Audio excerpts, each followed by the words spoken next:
दिखने में ये खरपतवार लग सकता है, लेकिन जापानी नॉटवीड फैलोपिया जापोनिका एक उपयोगी पौधा है।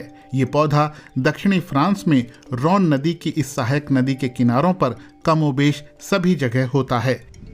पेशे से केमिस्ट क्लोद ग्रीजों ने इसे यहाँ खोजा था। अगर ध्यान न दिया जाए तो ये घुसपैठिया प्रजाति बहुत ज्यादा नुकसान कर सकती है। ये दूसरे पौधों की तुलना में 3 से 4 गुना तेजी से पनपता है। इलाके की जैव विविधता का दम घोंट देता है। इकोलॉजी के हिसाब से ये किसी तबाही से कम नहीं है।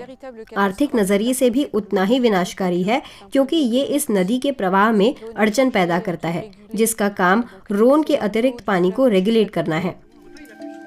एक संभावना तो यह है कि इन पौधों को उखाड़कर फेंक दिया जाए, लेकिन क्लोद ग्रीजो ने पाया कि उनसे बेहतर काम लिया जा सकता है, क्योंकि रासायनिक प्रक्रियाओं की रफ्तार बढ़ाने वाले प्राकृतिक कैटलिस्ट के गुण इनमें होते हैं। इसीलिए दवाओं की शोध और कॉस्मेटिक के उत्पादन में इनका व्यापक इस्तेमाल होता है। खास फिजियोलॉजी के चलते पौधे से निकलने वाले अणु अपने आसपास को जहरीला कर देते हैं। क्लोद ग्रीजो लंबे समय से पौधों की अविश्वसनीय क्षमताओं से प्रभावित रही हैं।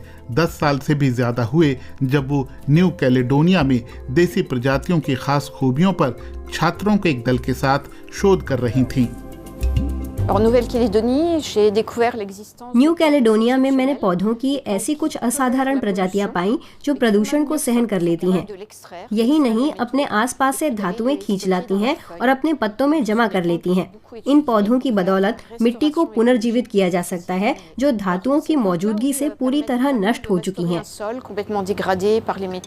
यहाँ फ्रांस में ग्रीजों घुसपैठिया पौधों पर ध्यान केंद्रित कर रही हैं। कुछ पौधे प्रदूषित पानी को साफ कर सकते हैं। जापानी नॉटवीड जैसे दूसरे पौधे अब औद्योगिक उपयोग के लिए लैब में प्रोसेस किए जा रहे हैं। नदी किनारे की जमीन की जिम्मेदारी और वहां उगने वाले घुसपैठिया प्रजाति के पौधों पर नियंत्रण कंपनी नेशनल दुर्रों का है।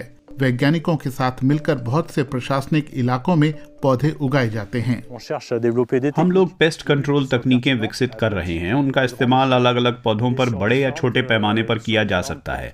फायदा यह है कि हम एक ऐसी किस्म की केमिस्ट्री को प्रमोट कर रहे हैं जो ग्रीन और सस्टेनेबल हो। ये एक तरह की चक्रीय अर्थव्यवस्था है जिसमें विभिन्न प्रजातियां शामिल हैं। आज टीम कुछ 100 मीटर जमीन ही साफ कर पाई। पौधे एक गोदाम में ले जाए गए, जहां वो कम से कम 3 दिन या मौसम गीला रहा तो उससे ज्यादा समय तक सुखाए जाएंगे। फिर उनके बारीक टुकड़े कर लैब पहुंचाया जाएगा। यहाँ पर पौधों से तैयार सामग्री को सुखाने के लिए कुछ घंटे ओवन में रखा जाता है, तभी वो लैब में रासायनिक प्रक्रिया के लायक बनती है। जो जैविक कैटलिस्ट तैयार होता है उसमें पानी और कुछ प्राकृतिक एडिटिव्स मिलाकर अंतिम उत्पाद तैयार किया जाता है, जो कॉस्मेटिक में बहुत जरूरी है। ग्रीजों का उत्पाद पूरी तरह से कुदरती है।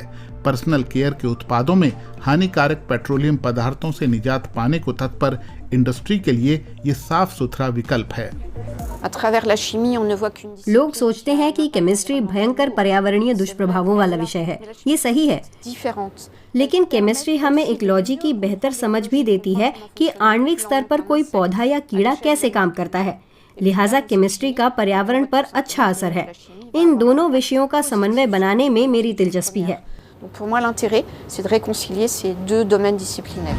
न्यू कैलेडोनिया और फ्रांस में मिले पौधों पर ग्रीजों की खोज इतनी अहम रही कि उन्हें 2022 में यूरोपियन इन्वेंटर अवार्ड दिया गया।